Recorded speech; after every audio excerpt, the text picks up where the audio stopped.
Certainty of death, small chance of success. What are we waiting for?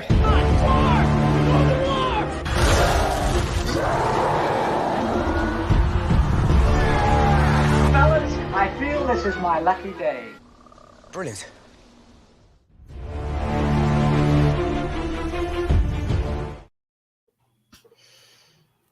Hey, and welcome to another episode of Rankin. This week we're going to do top shelf influential horror movies because it is the week after Halloween. Because why not? But it's going to be fun here. We've got person who kind of suggested this when we did movies that changed cinema. Piers, how's it going? Hey, no, it'd be a good way to kind of put a button on the Halloween season here with some influential horror movies. But yeah, it can be a whole different thing than just cinema. Influential horror movies. I like the topic. Let's do it. Also here we've got Stacey. Stacey, how's it going? It's going good, thanks. Yeah, I agree. I had already watched a lot of horror, so I didn't do really many rewatches for this like I normally would have. So we'll see. We'll see how that goes. Also we've got JPO. JPO, how's it going? Aquafina's been in at least 18 movies, so you can throw that on the docket. But we'll get to that when we get to that. No, I'm looking forward to this one. This one's an interesting one because I have my list, and usually I just go by my list, and if someone has something that I don't have, I say no. But this is one of those where it's kind of debatable, and I'll listen to the arguments, and I could definitely go for something that isn't on my list if it makes sense. Yeah, and last but not least, we've got Hunter. Hunter, how's it going? How's it going, guys? Yes, influential horror movies, there are tons of them, and I'm glad to be here to enjoy. Yeah, and this is definitely one that, for me, like, I'm going to go do this more objectively than I normally do, and, like, if I haven't seen it, but it's something that I know is influential, I may say yes to it, but how the show works is, each person will nominate a movie that they think belongs on a top shelf influential horror movie list, and then everyone else will say yes or no to it. And if we get the majority yeses, then we'll make the list. Also, we're going to go to you first. What was the first movie you're going to bring up? So maybe I'll bring up those ones that I can convince people based on the arguments, but it's on my shirt. You guys know I'm a huge fan of it. I'm going to bring up Gojira from 1954, the original Godzilla, for literally creating the kaiju genre, for creating the Japanese style of tokusatsu, which is heavily special effects movies. And yeah, literally creating this entire monster movie thing and being one of the most influential, if not still the best monster movie ever made. Guinness World Records has recognized Godzilla's as the longest continuous film franchise in nearly 70 years now. And yeah, we see its influence to this day. Even movies like Jurassic Park, Cloverfield, whatnot take their influence right from Godzilla. And many publications and authors have also recognized Godzilla and the re-edit of Godzilla's King of the Monsters, specifically in 1956, as maybe the most important foreign film ever made for American audiences, and kind of repairing that relationship between us and Japan post World War II, and of course all the allegories that Gojira has in helping Japan kind of deal with the fallout of World War II Japan and its allegories. So yeah, I'm going to submit Gojira from 1954. See what you guys think. Stacey, what do you say about Gojira? It's a little tough because I'm not familiar with this at all, but I do think that a Godzilla type monster movie belongs on this list, and I don't personally have one. So I'll say yes. JPO, what do you say about Gojira? Yeah, kind of in the same boat. It's not one that came to my mind right away, but I saw it on other people's lists, and I heard what they had to say. I heard what Pez says, and I do think it belongs on this list here, actually. So I was waiting for you to say it. Not surprised it was the first one. And yeah, I agree. Of course, it's the first one, I'm going to say. If I didn't bring it up, nobody else on this panel was going to bring it up. So I also said to myself, if Pez doesn't bring it up, then I'm not going to bring it up. That's right. But Hunter, what do you say about Gojira? Yeah, I definitely would add it to the list, especially what, with Austin was saying. The influential, idea of Gojira, Godzilla, and the monster movies that came after it really didn't. It influenced a lot of major monster movies, so it definitely deserves to be on this list. Yeah, like this is one that that I know if Alan Shepard is watching right now, he's screaming like, "Yes!" I did it for you, Alan. We both have our But, yeah. Godzilla -1 tickets already, so you know. I can't wait for that, bro. Oh man, it looks awesome. But yeah, yeah. When it comes to Godzilla, I haven't seen any of these original ones, but this is one of those ones that I do respect the influence it's had on, especially when it comes to Montefiore. Like even the recent Cloverfield, I think takes some shades from this as well. And yeah, so would have been a yes for me as well. But Gojira is going to make the list. And Stacey, what is your first movie going to bring up? So normally in the beginning, I try to get some movies in there that are not as widely seen so I can talk about them. But with this list, my whole list is all pretty straightforward and widely seen. So I'm going to go with one of my favorites and that I think absolutely belongs on this list, and that's Psycho. I consider it like maybe the grandfather to the slasher movies. It wasn't really the first slasher. I wouldn't categorize as that, but I think that they stemmed from there. And a lot of like the big twist ending that now is so popular started. I say started, and I'm going to just put a disclaimer that just about everything had stuff that came before it. I just don't know that stuff. So, so don't tell me all the stuff that came before. I realize that something's probably not the first, even if I say it's the first. It's the first widely known to me and most people. But the whole twist at the end, we had our protagonist die halfway through the movie, about 45 minutes in. We had our what? Spoiler alert. Spoiler alert, man. Sorry. Oh, damn. Then we had our male lead become our antagonist. We didn't know that. So I just think there's so many great things in horror now that originally have stemmed from this movie. JPO, what do you say about Psycho? Just quick clarification: the Vince Vaughn one? Or? No, Yes. Yes. The shot for shot, Yes. baby. Rest in peace, and Heish. Yeah, absolutely. Yes. Sorry, I didn't clarify. I absolutely don't register the Vince Vaughn one. Well, I mean, they're really the same. So you put either one on the list, and it's fine, right? I mean, right? Right.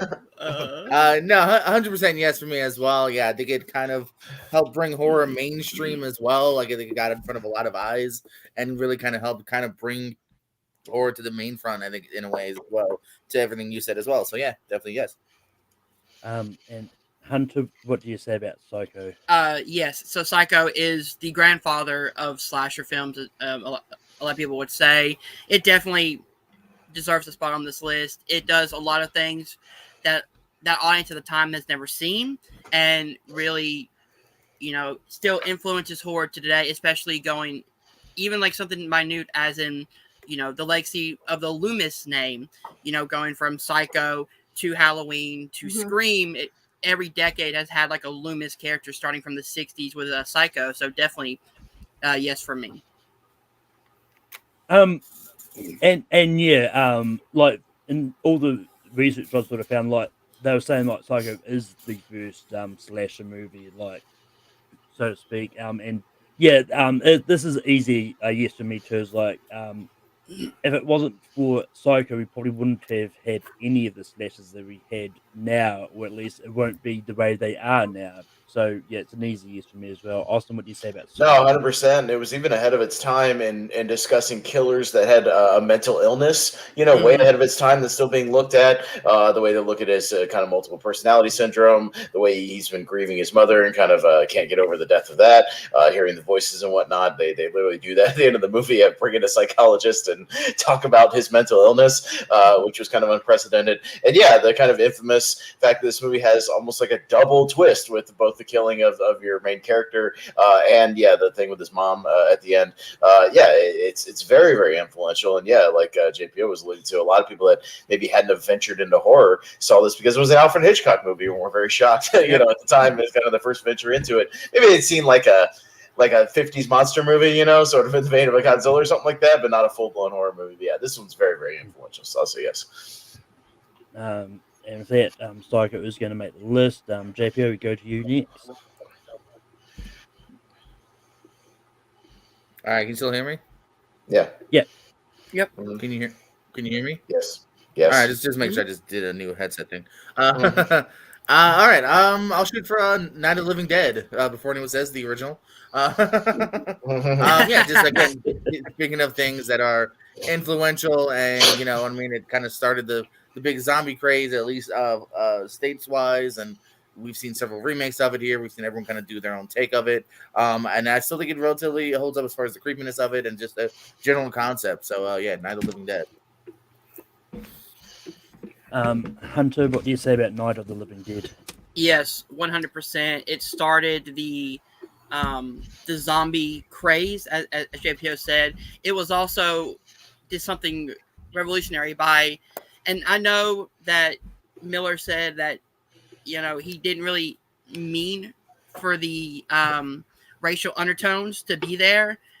By hiring a black lead actor with something that hasn't been done before around that time, especially in the horror genre and things like that. So really, one of the top influential horror films is this one. So yes, for me.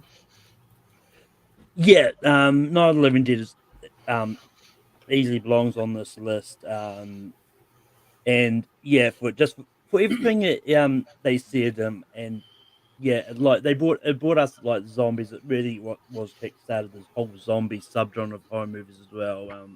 And yeah, so it's an easy yes for me as well. Austin, what do you say about Night of the Living Dead? So yeah, well, my personal favorite of the Romero movies is Dawn.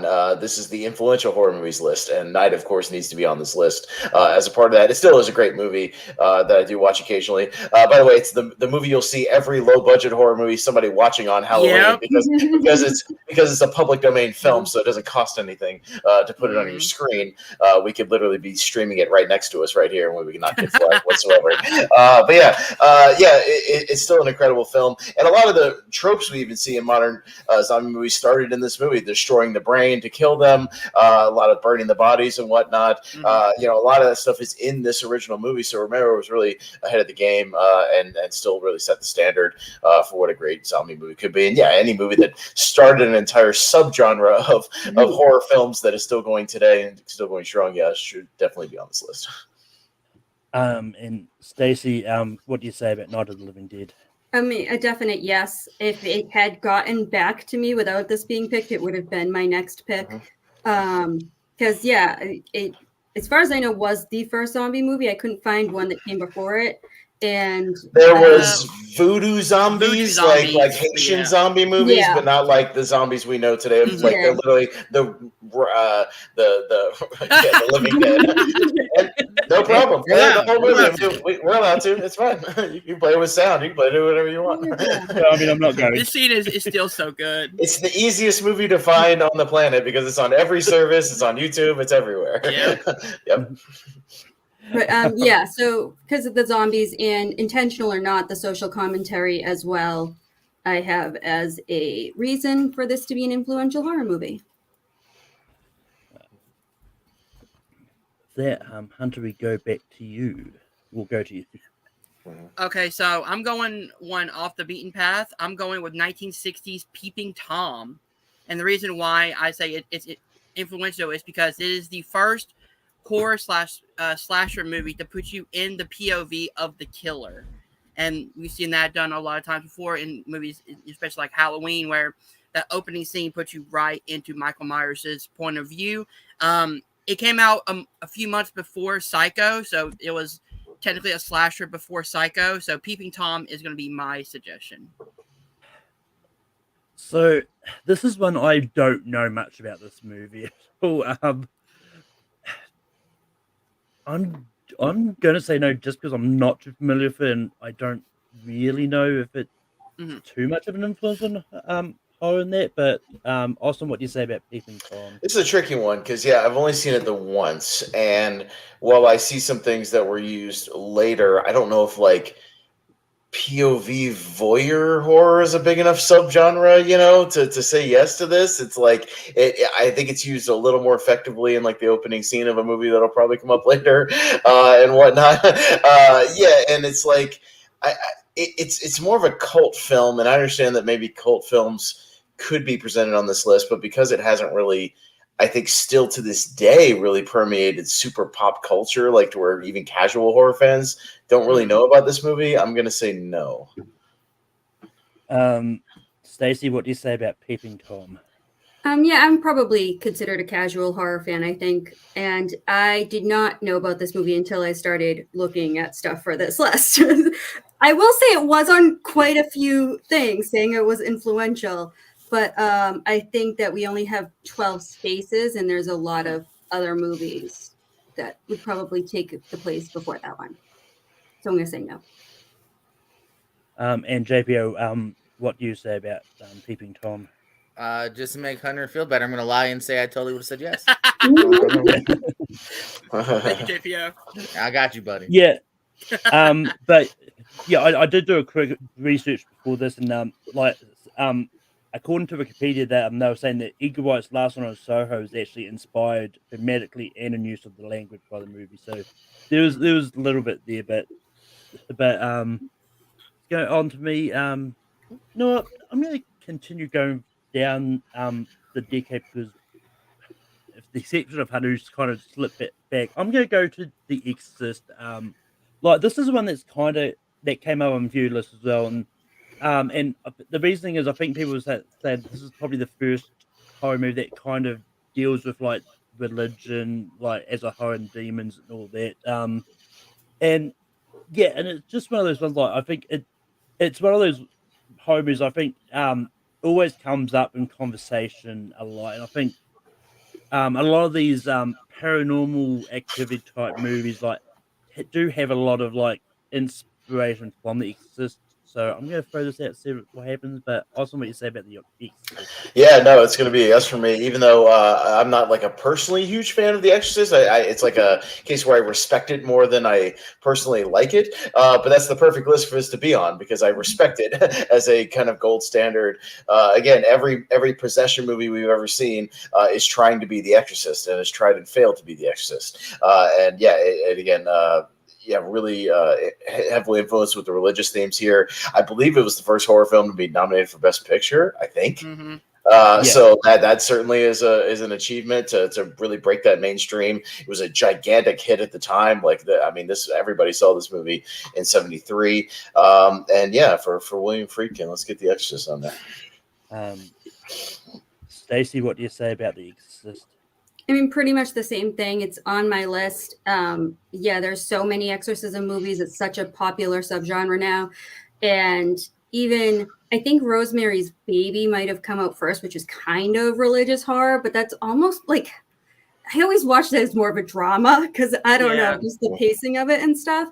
So I absolutely think that you could credit The Exorcist with most religious horror. And it's an absolute must to be on an influential list. JPO, what do you say about The Exorcist? Yeah, despite maybe only one good sequel, we're still trying to make these today. And we're going to keep trying based on how good the first one is. That's kind of cool that it was one of the first, if not the first, horror Best Picture, which still to this day is not a common thing, sadly. So it shows you when it's that next level that you can get recognized. So, I'm going to say yes. And Hunter, what would you say about The Exorcist? Yes, 100% The Exorcist, as Austin and JPO brought up, being the first horror movie to be nominated for an Oscar really shows how great of a movie it was. And then not only that, but it spawned off tons of sequels and then people trying to be The Exorcist with these, possession type movies. So yes, definitely on the list. And if you want to hear more about horror movies in the Oscars, watch last week's Gone with the Wind, where we talked about that with John Maher. But Austin, what is the next movie you're going to bring up? Well, there's another horror subgenre that Malcolm and some of the people know I'm a giant fan of. That's the Animal Attack movie. And, you got to go with the gold standard for the Animal Attack movie, a movie that had many, many direct ripoffs. To this day is still the one everybody's trying to be, much like every possession movie wants to be The Exorcist. Every Animal Attack movie wants to be Jaws. And I think, it's still, again, the only guy to ever do it almost as good as Jaws is the man who made Jaws when he made Jurassic Park, was Steven Spielberg, to even come close, fitting enough. But yeah, all the knockoffs we saw in the 70s and 80s, from, Grizzly to The Last Shark to Day of the Animal, everything in between, Orca, my God, like all these knockoff movies, and nobody's ever been able to do it that well. And how do you get more influential than scaring half half of the world out of the ocean. That's pretty damn influential when it comes to a horror movie. So, yeah, I'm going to say Jaws. Stacey, what do you say about Jaws? I think absolutely. Jaws is an influential movie, period, not just an influential horror movie. The way that because of the shark not working, they had to build so much suspense without showing the shark, and everything was kind of like, somewhat from his point of view, and also just in your imagination. And then it was the first blockbuster. It changed kind of how movies are put out in that whole model. So absolutely. JPO, what do you say about Jaws? For those interested, while the Florida one closed, you can still do the Jaws ride over in Japan. So if you're ever in Japan, you can still relive that glory. I can still recite every line of the Jaws ride from the Orlando attraction. I read it so many damn times. I'm such a nerd. I can recite it start to finish. It's great. That was definitely a fun one. And I mean, the movie itself, of course, I think it's got to be on this list. For every reason that's already been said, just in general, still another one that, although we haven't had a sequel recently, another one they tried multiple times. But there's a reason that first one is just so good. So yes. Hunter, and what do you say about Jaws? Yes, it deserves to be on the list. As Stacey brought up, Jaws is influential not only because of the shark attack and the animal attack aspect, but because it was the very first movie to make it huge at the box office during the summer season, bringing in the era of the summer blockbuster. So yes, 100%. Yeah, I mean, I'm not overly big on Jaws myself, but I do appreciate the influence it's had on in that, and yeah, so it's still going to be yes for me as well. So Jaws is going to make the list, and Stacey, we go back to you. Okay. So for my next pick, I am going to go with what I think was the first really sci-fi horror, and that is Alien. Not only did we get sci-fi horror, but I think it was the first time in a horror movie. I know not the first time ever, but I think it was the first time in a horror movie that an AI was the villain as well. I know it wasn't. I mean, I guess it depends on what you consider 2001: Space Odyssey. If you consider that a horror, I guess that would have been It's it. sci-fi with some horror influences thrown in there. Yeah. But I think Alien was the first true horror movie that really artificial intelligence was our villain. And I don't know, I imagine there was ones that came before, but I think it was the first kind of widely known and popular one that was so claustrophobic as well. So for all of those reasons, I think Alien belongs on the list. And AI is still the villain to this day. It'll be the villain until we all die from it. Yes. Yep. JPO, what do you say about Alien? Yeah, I mean, this is just like Jaws. I feel this is truly another all-timer, and kind of being one of the first, kind of almost like a great, like, kind of combining a creature feature with the slow burn and everything, and it's sci-fi and it's in space, and the effects still hold up too. I'm a big fan of that. Yeah, I mean, we're still yearning and hoping there's like some hope for Ripley coming back all these years later. Again, I think that only truly shows the test of time. So yeah. Hunter, what do you say about Alien? Yes, for me as well. Alien might be one of the perfect horror films because of the atmosphere that it creates. Not only that, but we get the aspect of the alien, the final girl, Ripley being badass, which really shows that like our final girl doesn't have to be this helpless girl who somehow survives by luck. She can actually take the fight to the creature or the monster or the serial killer, whatever, and that's really Ripley has an influence on other final girls going forward as well. So definitely a yes for me. Yeah, I mean, as the final girl argument, I would argue that Halloween probably brought that concept in first. But Alien I'll definitely argue for another one when it gets back around to me. That's even earlier than Halloween. But yeah, I mean, but Alien definitely kind of redefined the term final girl, and as it is, and but that being said, like just for the fact that it is kind of what brought about space sci-fi horror into this and started that trend. I think Alien definitely deserves to be on this list. So Alien gets a yes here. And Austin, what do you say about what we've said about Yeah, Alien? before this, sci-fi horror was really relegated to a monster in a whatever. We get Them or the original The Thing from Outer Space, things like that. Just kind of some thing in a different setting. Yeah, just more of a straight monster movie. Yeah, this one combined literally a space, tech movie with introducing a creature in that. Still has maybe the most famous or iconic tagline ever: "In space, no one can hear you scream." That's still maybe the best tagline ever created. Tells you everything you need to know about the movie. And yeah, Ripley is a absolute horror icon, as many people know. Aliens is my favorite movie of all time, but that's no slight against Alien as a movie, because obviously we wouldn't have Aliens without Alien being kind of the perfect horror film that is. I just happen to watch Aliens more. That's all. Just a little more rewatchable in my book. I just got to be in the right mood to sit down and watch Alien, but it doesn't mean I haven't seen that movie 30 or 40 times as well. But yeah, but again, this is a different list than my personal favorites. It's the influential horror list, so I will say yes to Alien. With that, Alien is going to make the list, and we go back to JPO. Yeah, gonna go for one of my personal favorites, but I definitely truly deserves to be on the list. Scream, the OG from 1996. It kind of helped revitalize the slasher genre that was kind of dying at the time. It's well written. It's got a great cast of characters. You really kind of fall in love with this main group. That's why they're still touring. To this day at all these cons. Pretty much all of them. It brought kind of the meta to the script here. It kind of knows what it is to a large degree, while still having it's fun. It's also a bit of a mystery, which is what I like about it over other horror movies too. Is that each film you get a little bit of fun, like, oh, maybe it's him, maybe it's her, oh, maybe it's them, oh, maybe it's all of them. You get that little fun to it, and yeah, I mean it's a franchise that has now spawned going on 7 films, and is also one of in my opinion, the tightest franchises going too. Where I don't think there's a bad one in the bunch. Hunter, what do you say about the first Scream?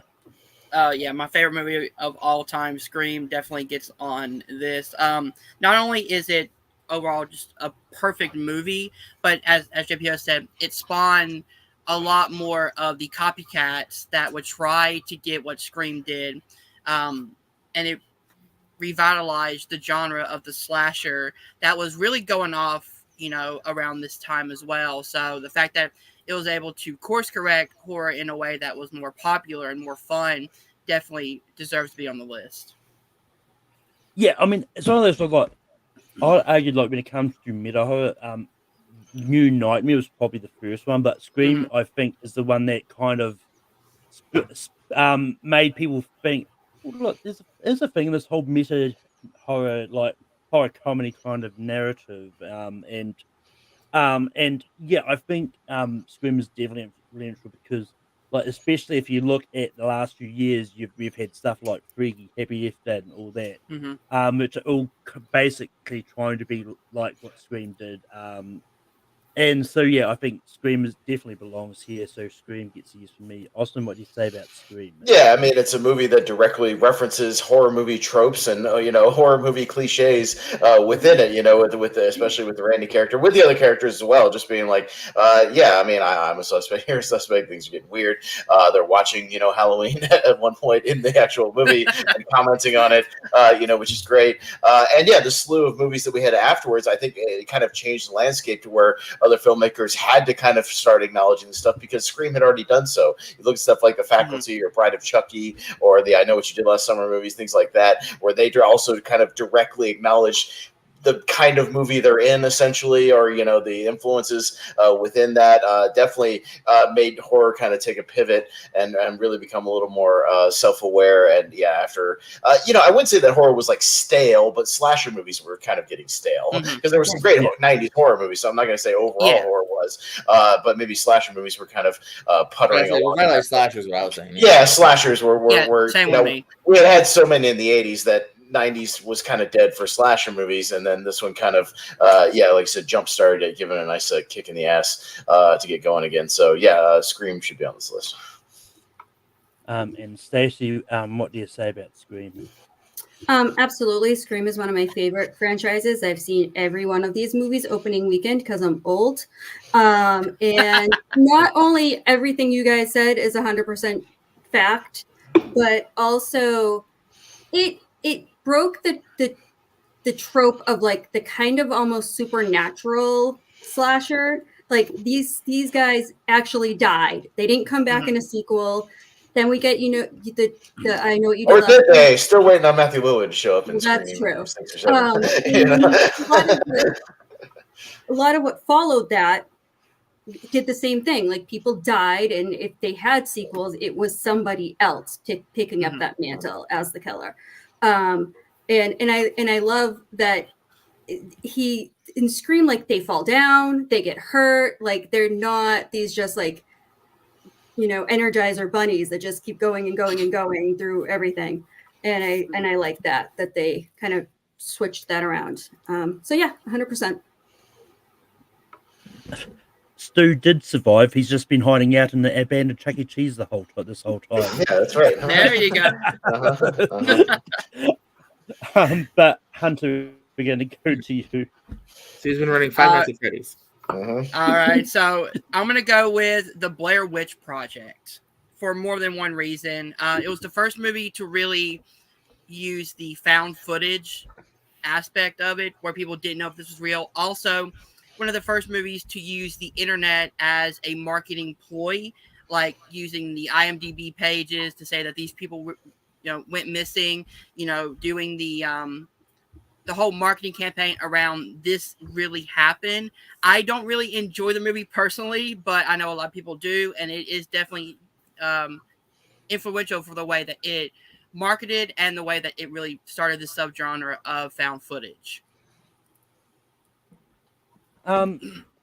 Yeah, I'm kind of with you. I'm not a big fan of Blair Witch Project myself either. But yeah, you're right in the fact that, like, especially with the marketing, like they marketed this as making people think this is real. And yeah, this was the first found footage, but this is tricky one because I don't know how long it was. Like, if this is the one that kind of kickstarted found footage, or if it was a later one that really kind of brought it back. I'm gonna give this as an yes and just see what happens. But also, what do you say about the Blair Witch Project? Well, technically, the last broadcast in Cannibal Holocaust were really the first examples of found footage movies. No, but I'm going to bypass that and say yes to the Blair Witch Project, because Blair Witch is one that really kicked off the trend and brought us kind of all the movies that would follow in the 2000s. And yeah, like you talked about, the innovative way it actually used the internet to promote this thing. You had all kinds of people writing articles and blogs everywhere. Is it real? Did those people really die? Like, what the hell's going on? It's like, no, it's a movie. They wouldn't allow a movie where people died on screen to be shown in cinemas and make hundreds of millions of dollars off of it. But yeah, I still think it's one of those profitable horror movies ever made. Being made on what, a $25,000 budget or something, making over 100 million. Yeah, very, very profitable. And yeah, we kind of for better or for worse with the found footage genre. I like found footage horror movies, but I might be in the minority. But yeah, Blair Witch is very influential in that aspect. But Stacey, what do you say about the Blair Witch Project? Yeah, absolutely. It's not credited as the first found footage. I believe that is Cannibal Holocaust, but it's definitely the first big one that was broad to most audiences and most people think of as the first found footage. Yeah, like it or not, found footage is a huge thing in horror now, and it is because of Blair Witch. And I think, like most genres, there's good and bad in found footage movies. I definitely enjoy a lot of them, and a lot of them suck. But yeah, so it belongs on this list, whether you're a fan of it or not. It definitely influenced a lot that came after it. Half of Tubi's horror catalog is shitty found footage movies, so that I've watched. So they're chock full of them over on Tubi. You can go check that out. And JPO, what would you say about the Blair Witch Project? That's why I love this list, because I feel like half of us are like, the movie, but it belongs here. But that's why it's a different list. We have to look at it objectively. Yeah, that's what I'm saying. It's on my list, even though I'm not the biggest fan of it. No, I'm with you. That's what I'm saying. Yeah, I mean, I don't think any of us would have it in our list. best horror. personal favorites or anything. Yeah. No, it really did. I mean, we don't have the paranormals, the blah blah blahs without this, and and also too, like you said too, this was huge. Like the marketing was huge. This got in front of everyone's eyes. This was either something you jumped to theaters or rented as soon as you could on video. Because they used an unknown cast. There was questions about that. Yeah, it was smart and it belongs there. So yeah. That Blair Witch Project does make the list, and it goes to me. Blair Witch 2, Book of Shadows. Oh no. Well, taking the sequel and not doing the original format and really changing the format for the sequel is pretty influential. You know what I mean? So Blair Witch 2 is no, I'm just kidding. I'm more of a Blair Witch done by Adam Wingard person myself. I like that movie. The 2013 remake. 2016, yeah, I like that movie. But yeah, there's one or two I want to go for this. I'm going to go for this one just because I think the other one might come up later. I'm going to bring up Nosferatu. Like, this is what kind of kicked off the vampire movie and all that. Like, and I think this is the one that I think people kind of look to when they look at the first one. Well, the Universal Monsters Dracula kind of popularized it. I think Nosferatu is unfortunate in its own right for being a really early vampire one, and may have been what kind of inspired you to the monsters to kind of start off. I don't know if that's true or not, but I'm going to try it. Nosferatu is going to be what I'm bringing up. Austin, what do you say? Yeah, it's on my list, so I'm going to say yes to Nosferatu because this is really the first vampire movie, and all the stuff that would come after it is heavily influenced, including Dracula from 1931 and its use of shadows and kind of Dracula, lurking around the corner and being kind of omnipresent in that movie. All that stuff is in Nosferatu, and I think Max Schreck's portrayal of Nosferatu is really pretty horrifying even to this day and pretty iconic to where even people who haven't seen this movie, that when you see an image of Nosferatu, you know what it is, even if you haven't actually seen the movie. We see its influence on stuff like What We Do in the Shadows. Peter down in the cellar is Nosferatu. I mean, he's the direct. Each one kind of represents a different sort of vampire from vampire lore, and he is Nosferatu. And we still see it to this day. So again, kickstarting this sort of vampire genre, which obviously is still going strong today. I'll say yes to Nosferatu. Stacey, what do you say about Nosferatu? I mean, Nosferatu is so iconic that he's on SpongeBob. They have Nosferatu on SpongeBob. Oh, Nosferatu. Like, he's just, I mean, little kids still to this day will recognize Nosferatu. So absolutely 100% on the list. JPO, what do you say about Nosferatu? I mean, we don't get Buffy, we don't get Danhausen without this. It's still an iconic image. You don't get Danhausen. Danhausen is a spider. And Buffy, and I think obviously I think it should be here. So Hunter. Malcolm's kind of lagging a little bit. Hunter, what do you say about that? Oh, he's lagging a little bit. Yes. The co-host. I got you. I'm a good co-host. There you go. That's what I do for a living. Yes, for Nosferatu. I don't know its impact. Again, with like Dracula and things like that going forward, so definitely deserves to be on this list. But if that Nosferatu is going to make the list, I'm surprised no one didn't talk about the Nosferatu one. But Austin, what is the next movie going to bring up? Yeah, I'm going to bring up Tobe Hooper's The Texas Chainsaw Massacre as being really one of those early movies that was kind of the forbidden horror movie that was kind of, was this underground movie that was banned all over in many countries or heavily edited. It really was the first big jump-started horror movie of the drive-through genre of the 70s that just got ran for like 10 years of drive-throughs. It really created kind of the grindhouse horror genre. I mean, Rob Zombie owes his entire career to this goddamn movie.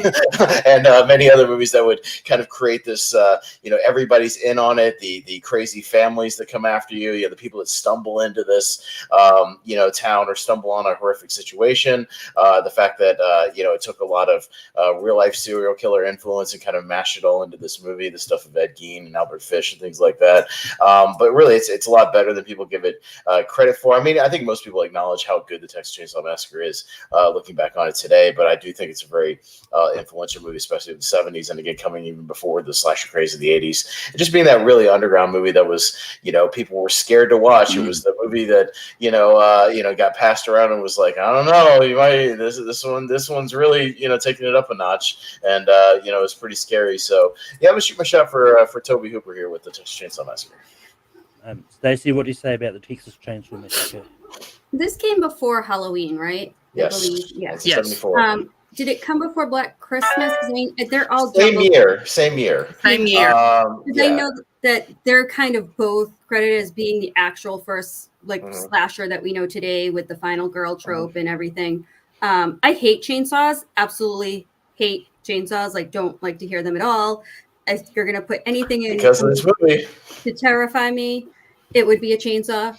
So I don't watch this movie or any of the chainsaw movies. But I am very aware of it and what it's done and the story. So yeah, I think it belongs on here. JPO, what do you say about Texas Chainsaw Massacre? Yeah, this is actually a relatively recent watch for me, and no, I think it belongs here. It's on my list. I think it's kind of one of the OGs. I think it's still kind of more bigger and recognized than something like a Black Christmas. It's also even in a way kind of like some of the other ones we talked about. It's also shot very like surreal. The way it's shot still I think very much holds up and doesn't feel old timey other than like the cameras and the locations, the dressings. But yeah, it's shot very surreal. As far as influential, I think also belongs on this list here. So yes. Hunter, what do you say about Texas Chainsaw Massacre? 1000% for the Texas Chainsaw. Sorry about that. I froze a little bit. I absolutely love this movie. It felt gritty. It felt like a really true slasher film. And I believe this movie came out first because I believe that was summer. Then Black Christmas came out the Christmas of 74.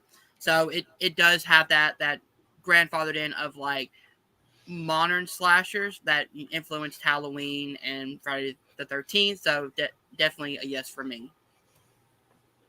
And yeah, this would have been a yes for me as well. I'm still yet to see this, but it's been on my list for the longest time. See, but again, even people who haven't seen it, you kind of seen it, even though you haven't seen it. You know, and some people are like afraid to watch it, or they're like they know about Leatherface, but you don't know if you want to go down that road. It's still got that forbidden quality to it. Where you're just like, I don't know.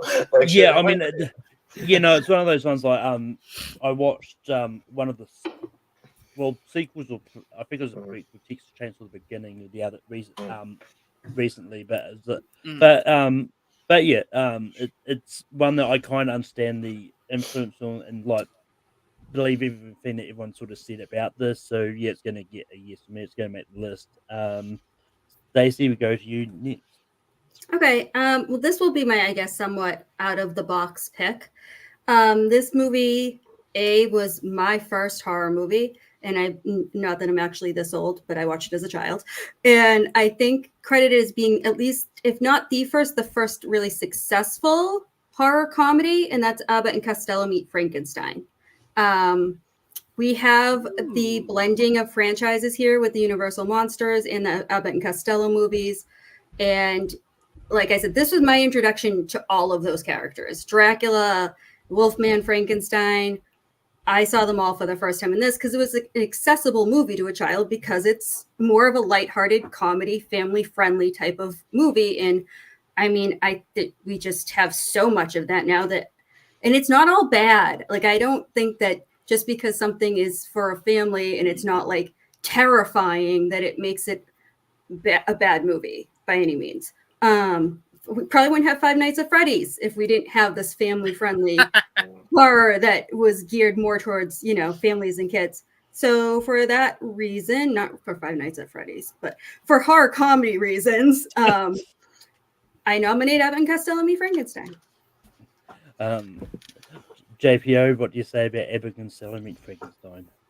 Yeah, I didn't necessarily have this on my list, but again, this is another one where I said, I would listen to what people say, and I love me some Abbott and Costello, and also too, like, it's a kind of an interesting fact of like one of the original, probably more breakthrough like horror comedies where you can kind of mix the two. We've obviously have so many, since then. And this is one of the lighter ones too. Kind of a good comparison is Five Nights or something like like a Goosebumps series. That we probably wouldn't get without something like this.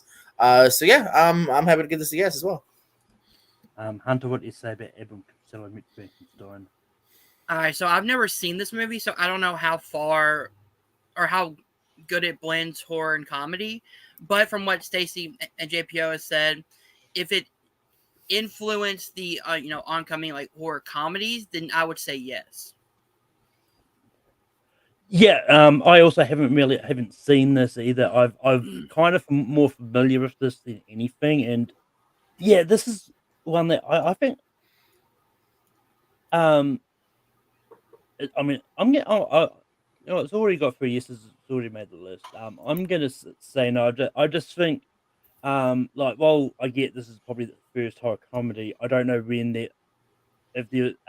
on how quickly they were to jump on that horror comedy train after this either. So I'm going to give it a slight no. Austin, what would you have said about Epic? Look, horror comedy is very much a viable subgenre of horror as anything else. I mean, we still see tons of horror comedies that come out, and I absolutely love Abbott and Costello Meet Frankenstein. And you're crediting the OG shared universe of the universe of monsters that had all kinds of crossovers. And Abbott and Costello Meet Frankenstein, even though it wasn't the last of the Abbott and Costello Meet, kind of feels like a culmination of like everything that has come before it with all the actual straight horror movies, and then you have them mashed in here. You still have Bela Lugosi playing Dracula. You have Glenn Strange playing Frankenstein, who had played Frankenstein in a couple of the earlier movies, and you have Lon Chaney Jr. and playing Larry Talbot, and like they're all playing it straight. They're all in a horror movie, and it's just Luke Costello kind of running around, being scared of everybody. And a lot of the movie takes place in like a haunted castle, and a lot of these catacombs, and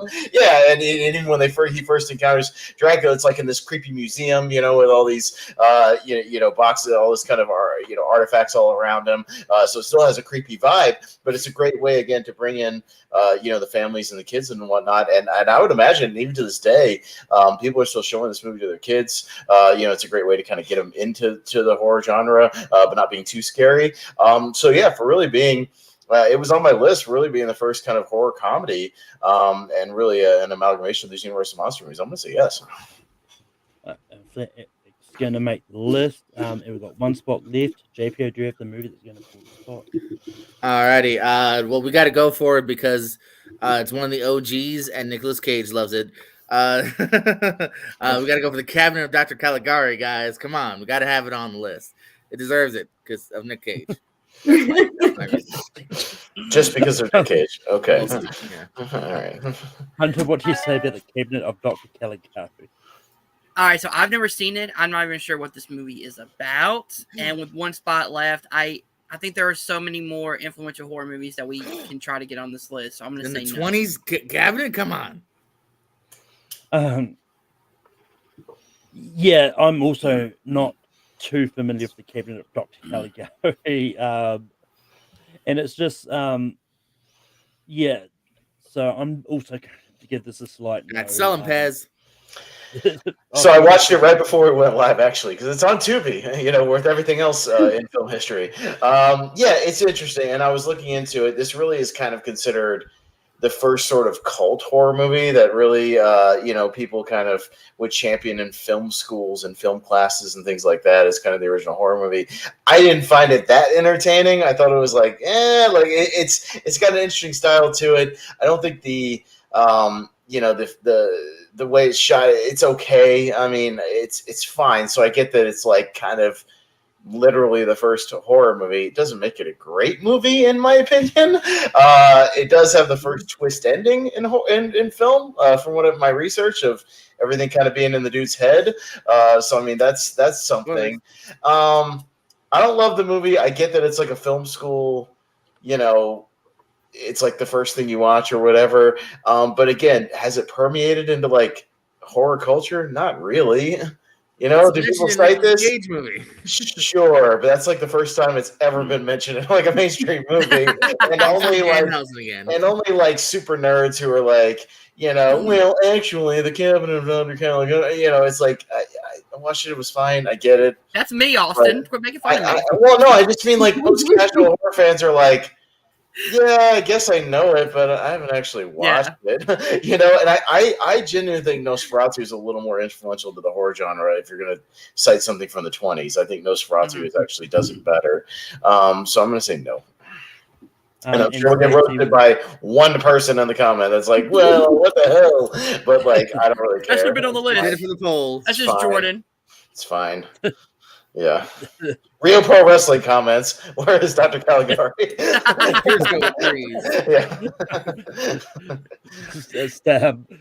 Stacey, what would you have said about Dr. Caligari? I mean, I haven't seen it. I do know of its existence. I'm one of those people. But I do think if you had nominated it first, I might have said yes because we'd still have a lot to go. But for the last movie, I can't. I couldn't say yes to it. We've still got one spot left. Hunter, do you have the movie that's going to hit for that spot? All right, let's try it. I'm going to go with 2004 Saw. I think when you look at what Saw did, not only being a police procedural, horror movie, but also spawning so many sequels and also, doing the torture porn, early 2000s element of horror. I think it's very influential, not only that, but also being Real Pro Wrestling. So I'm gonna go with Saw. I don't know who that is. They're just smart people. He's gonna comment from all 4 of his accounts. Yeah, he is. Yeah, he is. All right, so Saw for me. Yeah, this was one that I had on my list, and yeah, this is kind of what brought in the craze of like the hostels, all this whole torture porn kind of stuff, it's definitely influential that like you don't necessarily have to love the franchise, but it did start off this trend of torture porn and like of vamping up the goriness of movies, and that. So yeah, it's a yes for me. Austin, what do you say about Saw? Yeah, it's interesting. It's not like super high on my list, but it's on the list. So like, it was one of those things where if somebody brought it up, I would probably say yes. We get it, Mr. Pierce, mystery person. But we were actually in the early 2000s in kind of a glut of all these sort of PG-13, very safe horror movies. We got kind of complicit a lot of the mainstream horror, which is very, very kind of blah and didn't really do the blood. And along comes Saw and is like, well, let's amp this shit up, and get some blood back in movies and get some brutality back in there. And yeah, it spawned this franchise that obviously is still going today. But I think it really had like the balls to do something different in the 2000s. And while it's not my favorite Saw movie in general, I certainly see kind of the glut of knockoffs and similar movies and things like that. And yeah, again, creating kind of another subgenre. So I'll give it a slight yes to Saw. Stacey, what do you say about Saw? Well, first I want to say that I really, really don't like torture porn movies. Like, I can't watch that like up close, like almost like a medical procedure, people being cut into eyes, and I just no, thank you. I hate them, but I can't deny that Saw had a huge effect. One I don't like, but that doesn't mean it wasn't influential. It just means I don't like its influence. It had a huge effect on horror, like an undeniable. I mean, like half the horror movies since then have been graphically violent and visceral and realistic in their portrayal of cutting people up. So Saw's definitely influential. It belongs on the list. And JPO, what do you say about Saw? Yeah, I'm kind of semi in the same boat as Stacey. Like, it's just one of those things where like the franchise is pretty kind of mediocre. There's some really bad installments, there's some good installments, nothing great in my opinion. And like I don't really know if it's as influential as I think everything else on this list here, because it just kind of just made things a little more violent. I suppose, but I can see what everyone is saying. So I'm still gonna say no for Caligari. So what you're saying is, Fair. so what you're saying is coming up number 12, Saw. Maybe. It's I'm sure Henry will make you try appreciate the movies more. Yeah, sure. There you go. Maybe hit him more. But if that sort is going to make the list, and that closes off the list. So what we've got on the list, we've got Gojira, Psycho, Night of the Living Dead, The Exorcist, Jaws, Alien, Scream, Blair Witch Project, Nosferatu, Texas Chainsaw Massacre, Abbott and Costello, Meet Frankenstein, and Saw.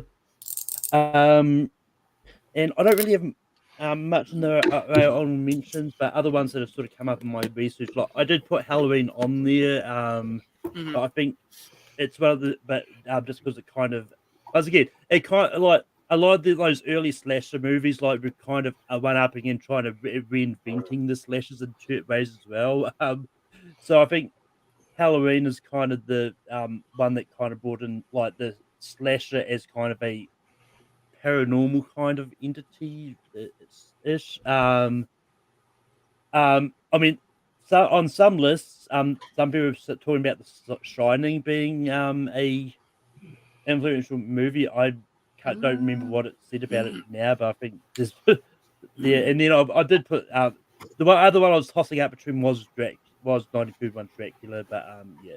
But Austin, did you have any honorable mentions? No, I'm kind of similar to you. I mean, if somebody brought up Halloween, it'd be hard to say no to Halloween. Especially it would kind of lay out the literal template of like a slasher movie, of like a group of teens and then something happens and then they kill, that sort of thing. Obviously, it's still very good.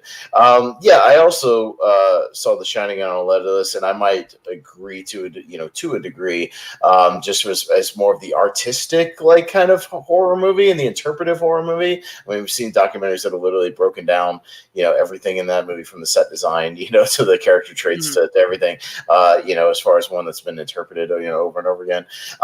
As much as I don't like it, you could probably make an argument, albeit a slight one, for The Conjuring, for bringing back the horror universe, like the shared universe, and having this crazy, spawning its own sort of subgenre of all these movies that are connected and all this kind of stuff. I don't love the Conjuring movies, but I can see somebody making an argument for it. Stacey, did you have any honorable mentions? Yeah, I have a handful. You guys mentioned Dracula and Halloween. A lot of these are much lesser, so I find that they didn't come up. But Nightmare on Elm Street, I think, had the first villain that really had a personality and sense of humor with Freddy Krueger that we wouldn't have gotten Scream without, and not just because of Wes Craven, but also because of Wes Craven. But we wouldn't have gotten Scream without Nightmare on Elm Street. Eraserhead, I don't know if I'm sure it's not the first artsy, esoteric horror movie, but god damn, that movie's weird and just it's doing its own thing. And since then we've had a lot of movies that are just trying to confuse you and be weird. I have Carrie, which I have on here because as far as I know, this is the first movie where really bullying and abuse turns our protagonist into our antagonist. As far as I know, that may have happened before. I don't know about it. And then I have Child's Play as the first like evil doll deal. Yeah, I don't love those movies, but it was the first one. Magic was 2 years before this with Anthony Hopkins. Magic? Movie with Anthony Hopkins 2 years before this in '86, where he's got evil ventriloquist dummy, and The Twilight Zone had several evil ventriloquist dummy episodes. As I disclaimed in the beginning, right? I will only say that if I say it's the first, it's just the first I'm aware of, and I am a casual horror fan. Go watch the Twilight Zone episode, the Talking Tina episode. My name is Talking Tina, and I don't like you very much. With Tully, or was oh god, I'm blanking on his name, but it's a great little Twilight Zone episode. And then I have It Follows, which is kind of, I think, one of the first, maybe not the first, it's hard to really see what the first is, but one of the first movies that was really labeled elevated horror, whether you like that term or not, that's definitely a thing now. And then last but not least, by any means, I have The Evil Dead for A Cabin in the Woods. And JPO, what are some honorable mentions that you had? Yeah, I just had a couple. We kind of crossed over everything that I thought really kind of belonged on the top of the list. Halloween is definitely one I would have thrown out there as well. Probably would have been my next one. I also threw in kind of maybe just for the effects and of both for creatures and for this first one, An American Werewolf in London. Do the new age kind of next level werewolves and The Thing. Also about thrown out there as well. Mhm. I just think again when you go for practical effects, it's one of the top. Mm. And Hunter, did you have any honorable mentions? Yeah, so of course I had Halloween. I had Evil Dead 2 because it was a mixture of horror comedy and also the Cabin in the Woods thing. Nightmare on Elm Street, Paranormal Activity for bringing back and really ushering in this big boom of found footage. And then I had Silence of the Lambs because it was the first horror movie to sweep the Oscars. And then I had Ringu for J horror, which did what is The Grudge called, Austin? Ju-on. Ju-on, and then of course, The Ring and The Grudge going forward. And then I had yep, that's it. Mhm. I thought I had more, but I don't have that one. Yeah. Yeah, I'm not gonna lie. I was almost considering bringing up The Thing, just for the fact that it's the first sort of remake that horror remake that was actually people considered to be better than the original. Now it's time for the fun part, voting. I don't know how people are going to vote. You can vote in whatever way you want. But I'm going to go with Blair Witch Project for 12. Austin, So, number 12. Stacey, what do you have for 12? Because I haven't seen it and I hadn't heard of it. Gojira. Go watch Gojira. JPO, Nosferatu. and Hunter. Gojira. Oh, come on, guys. You're killing me. You're killing me. Oh, well, at least I got it on the list. Nobody else would have brought it up. Damn. I mean, I probably wouldn't have brought it up, but not because I haven't seen it. It's more of a case like it's one of those ones like I would have been on the borderline for what I'd consider horror anyway. But It's a horror movie. no, The first one no, is. I get it. Oh, yeah. But Austin, what do you have for 11? So, Stacey, I also have Saw.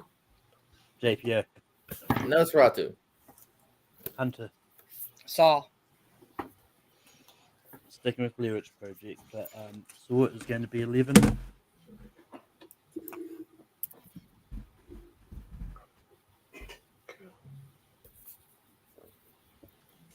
A lot of one-word titles and Oh shoot! I forget that I'm supposed to write. I'm always waiting for you to be like, okay, and the next one. But Stacey, what do you have? Because this is gonna get really hard really quickly, and it's my least favorite of the bunch. Texas Chainsaw Massacre.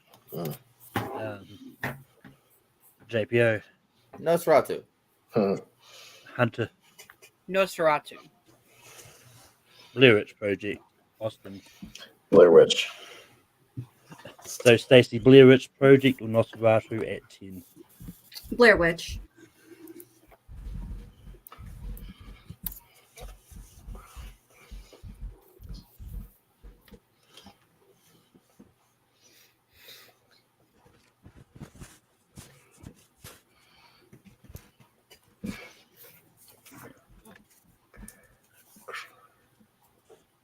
All right, JPO, what do you have for 9? Nosferatu. Hunter, Nosferatu. Nosferatu, Austin. Nosferatu. Stacey, Well, I still have Texas Chainsaw Massacre because I didn't want to erase and rewrite. All right.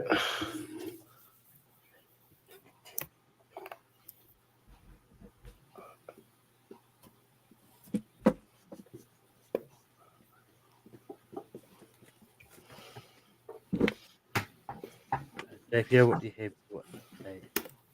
Texas Chainsaw Massacre. Hunter, Abbott and Costello meet Frankenstein. Texas Chainsaw. Austin. Abbott and Costello. And I still have Texas Chainsaw. It's going to be Texas Chainsaw. Hate chainsaws.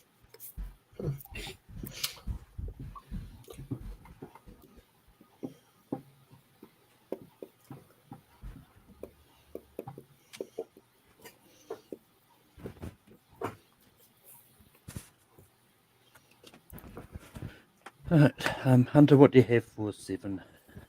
Abbott and Costello meet Frankenstein.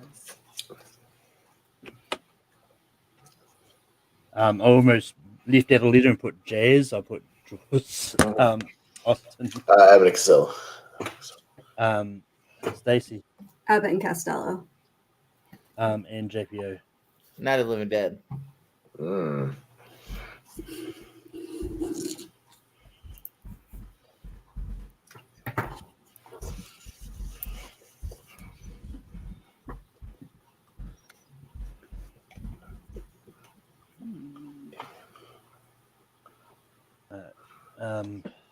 I've got Jaws.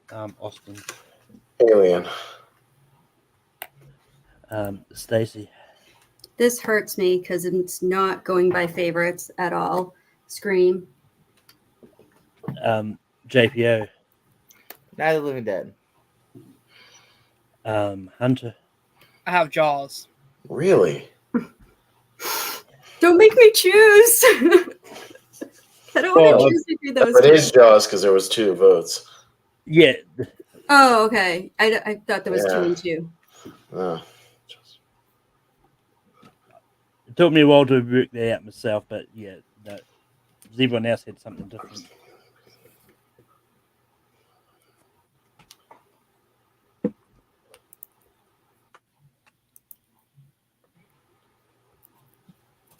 But Austin, what do you have? Alien, because Alien is Jaws in space, which is why it should be behind Jaws. Dummies, think about that for a second. Alien is Jaws in doesn't space. have an AI or a female kick-ass It's a protagonist. creature running around, and they've all Yeah. got a band together to go after in the second half and be proactive, and then it comes down to one person to blow it up at the end. Alien is Jaws in space, so it should be after Jaws on this list. So it's like Sigourney Weaver is a female Quint. No, she's a female Roy Scheider. Yeah. Yeah. But Stacey, what do you have for 5? I still have Scream. JPO. Night of the Living Dead. Hunter. Psycho. Whoa. Easy there, big fella. Shots fired. It hurts me. Night of the Living Dead. That Night of the Living Dead is going to be at 5.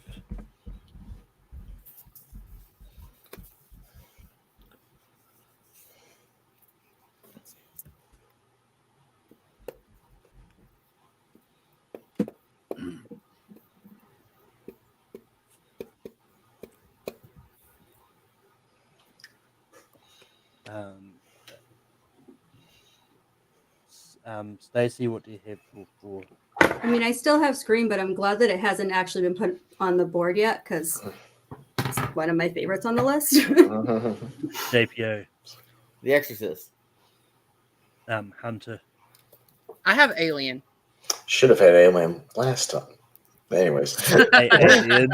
like I said, Alien is Jaws in space, so Jaws should have been higher than Alien, but okay. That's fine. Glad y'all are finally realizing my arguments here. Well, I think too that it being a sci-fi movie makes Alien different enough that it's a different kind of influential than Jaws. But that's just my opinion. Mm-hmm. Mm-hmm.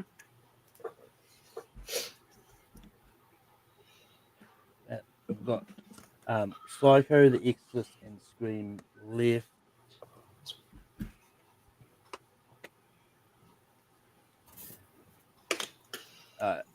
Hunter, what do you have for 3? The Exorcist. Scream. Austin. Scream. Stacy. The Exorcist. No, I'm just kidding. I Scream. JPO. The Exorcist. Mm-hmm. It is going to be Scream. Top 3, baby. But that, we're going to vote for the number one, which is between Psycho and its Exorcist. Oh, so number one. Okay. Number one. Yeah.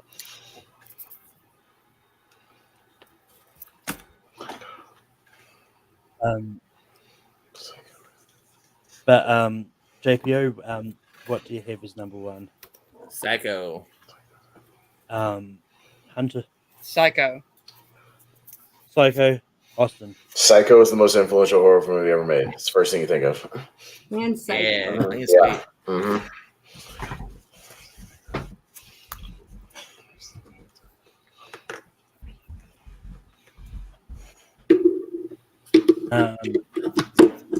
But with that, our top 12 most influential horror movies, at 12 we've got Gojira. It's on the list.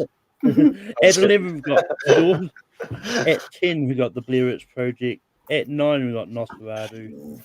At 8 we got the Texas Chainsaw Massacre. At 7 we got Abbott and Costello Meet Frankenstein. At 6 we got Jaws. At 5 we got Night of the Living Dead. At 4 we got Alien. At 3 we got Scream. At 2 we got Texas. And number 1 we got Psycho. Hey, we need one that can fly. Here comes Ghidorah.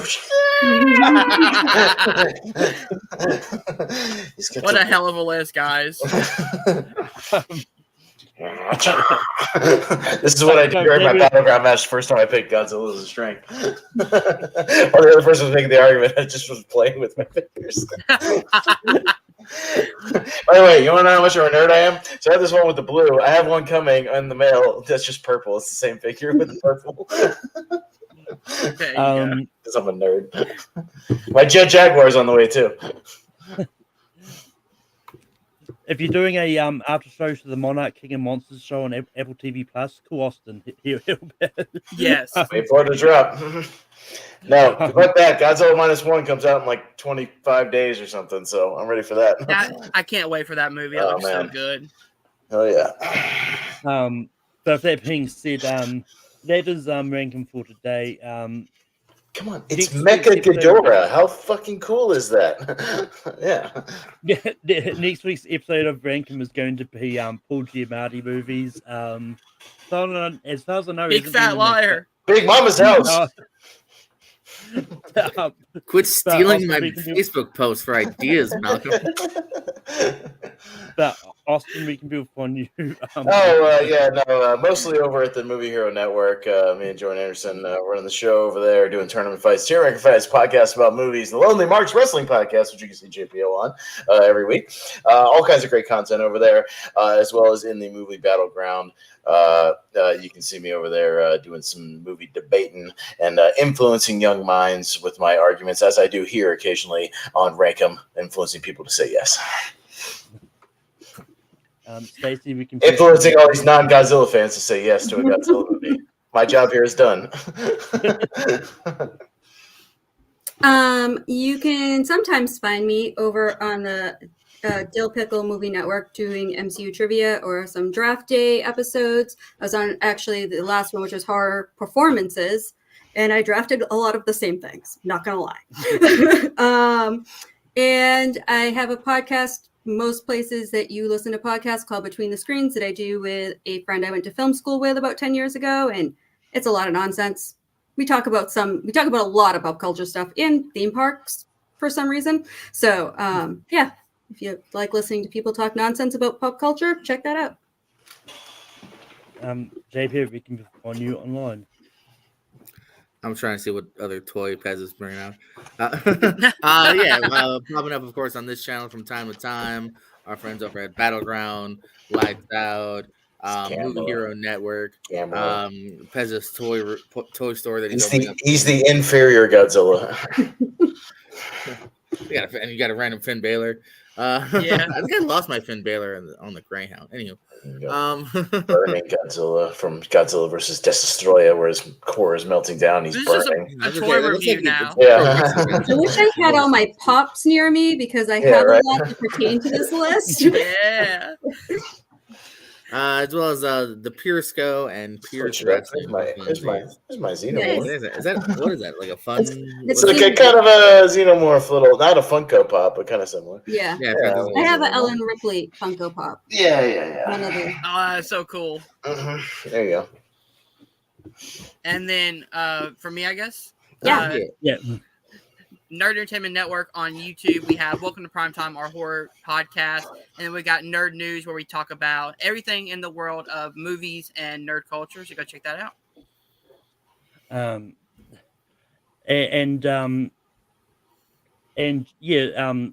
No, I got that Finn Balor as a pre-order from one of the WE games. When they're doing like special collectors things with cool stuff. But yeah, you can find me on Take Productions hosting Rankin each week. Next week is going to be Paul Giamatti movies. And to be fair, JPO, I had my poll out before you put the Facebook post up, so I didn't know you're coming in. Sure, What he's saying is, know your role and shut your mouth. We just got Giamatti on the mind. But you can also find me on the Movie Hero Network from time to time. You'll see me this week for DC movies. No, DC characters rather. And in January yeah, we're fighting over TV shows, Malcolm. Well, that too as well. And you can also find me hosting trivia matches over on Full Metal. Dropping this week, I believe it is going to be Austin versus Jordan Huffman. So check out that one. But yeah, you can also find me all over the place. And yeah, but until next time, just keep watching movies as I find a clip to go out on. Gamera blasts off from his ass.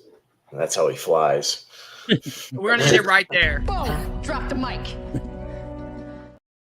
And then